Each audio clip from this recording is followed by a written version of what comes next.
Assalamualaikum warahmatullahi wabarakatuh. Welcome back to our video, and this is the final project or final part. And I want to introduce myself first. I'm Dewi Islamiyah, and I'm a student of English literature. And then this video, I want to analyze about archetype and their gender from two different parts. And I choose two themes. For the first, the theme is Generation 2 by Audre Lorde, and the second, Cake Bird by Maya Angelou. Before I reaction this poem, I want to say terima kasih yang sebanyak-banyaknya untuk Miss Ruiz yang udah ngebimbing kita selama pandemi ini, selama 2 bulan ini, dari mulai pembelajaran, materi, bahkan tugas-tugas yang kadang kita ngerjainnya tuh di last minute banget.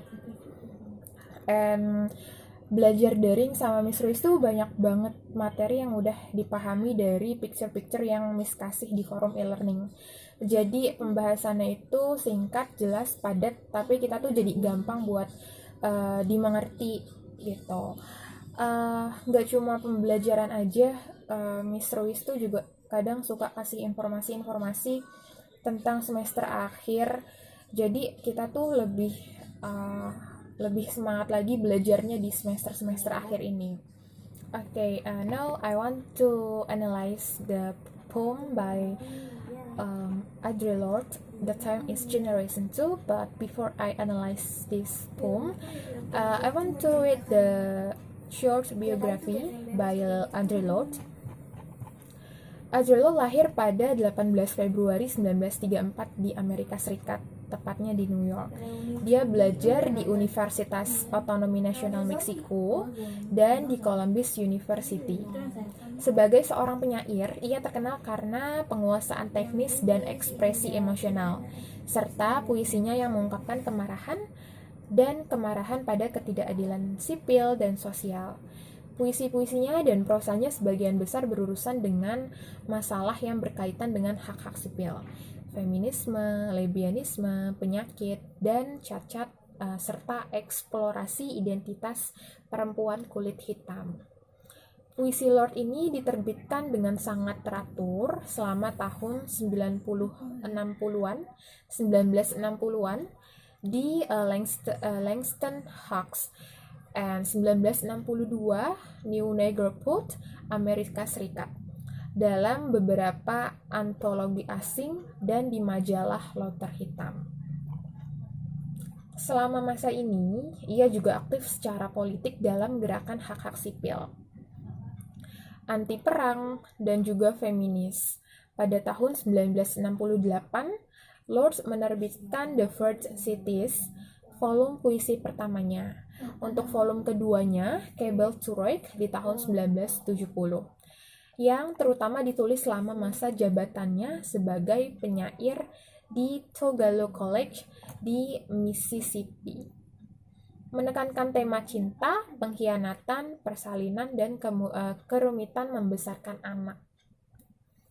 Dia dinominasikan untuk National Book Award untuk puisi pada tahun 1973, From a Land Where Other People Live, menunjukkan pergulatan pribadi Lorde dengan identitas dan kemarahan pada ketidakadilan sosial.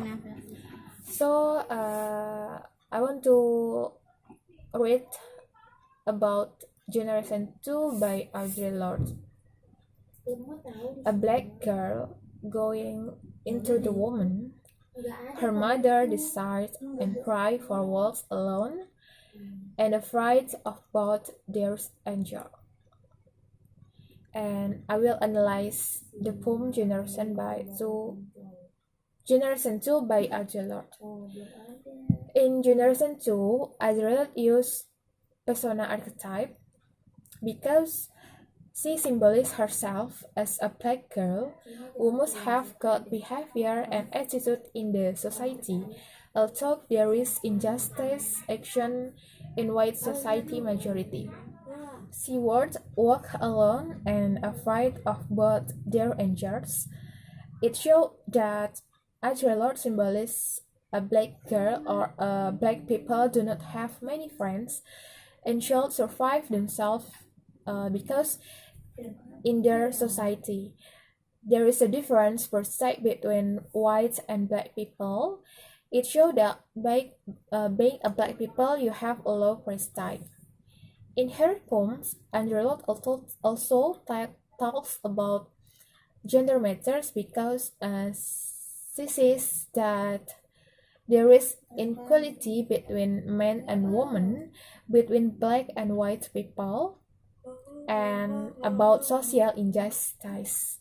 She expressed she expressed her anger through her poem against civil and social injustice. Okay, and the second I want to analyze about Catbird by Maya Angelou. And biography by Maya Angelou, dia lahir pada 4 April di tahun 1928. Dia adalah seorang penyair, penulis memoir, dan aktivis hak-hak sipil Amerika. Dia menerbitkan 7 autobiografi, 3 buku esai, beberapa buku puisi, dan juga dan dikreditkan dengan daftar drama, film, dan acara televisi yang mencakup lebih dari 50 tahun. Dia menerima puluhan penghargaan dari lebih 50 gelar kehormatan.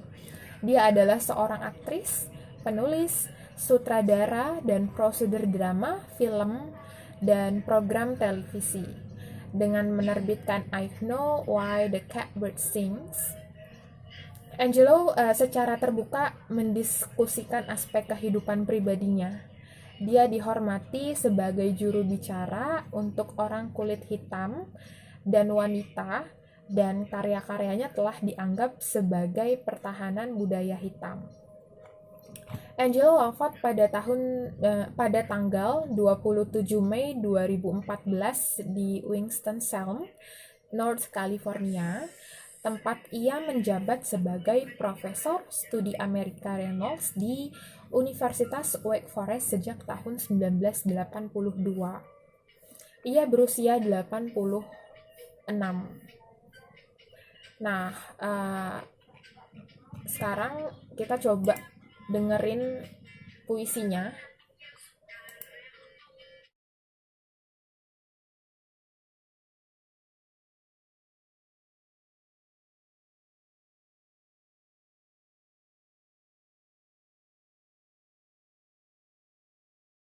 A free bird leaps on the back of the wind and floats downstream till the current ends, and dips his wings in the orange sun rays and dares to claim the sky. But a bird that's stomped down his narrow cage can seldom see through his bars of rage. His wings are clipped and his feet are tied, so he opens up his throat to sing. The caged bird sings with a fearful trill of things unknown but longed for still, and his tune is heard on the distant hill, for the caged bird sings of freedom.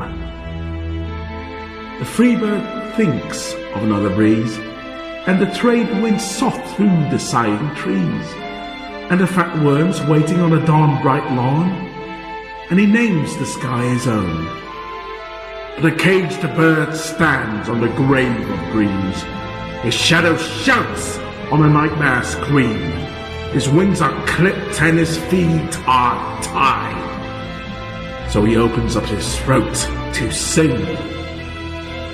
The caged bird sings with a fearful trill of things unknown but longed for still, and his tune is heard on the distant hill, for the caged bird sings of freedom.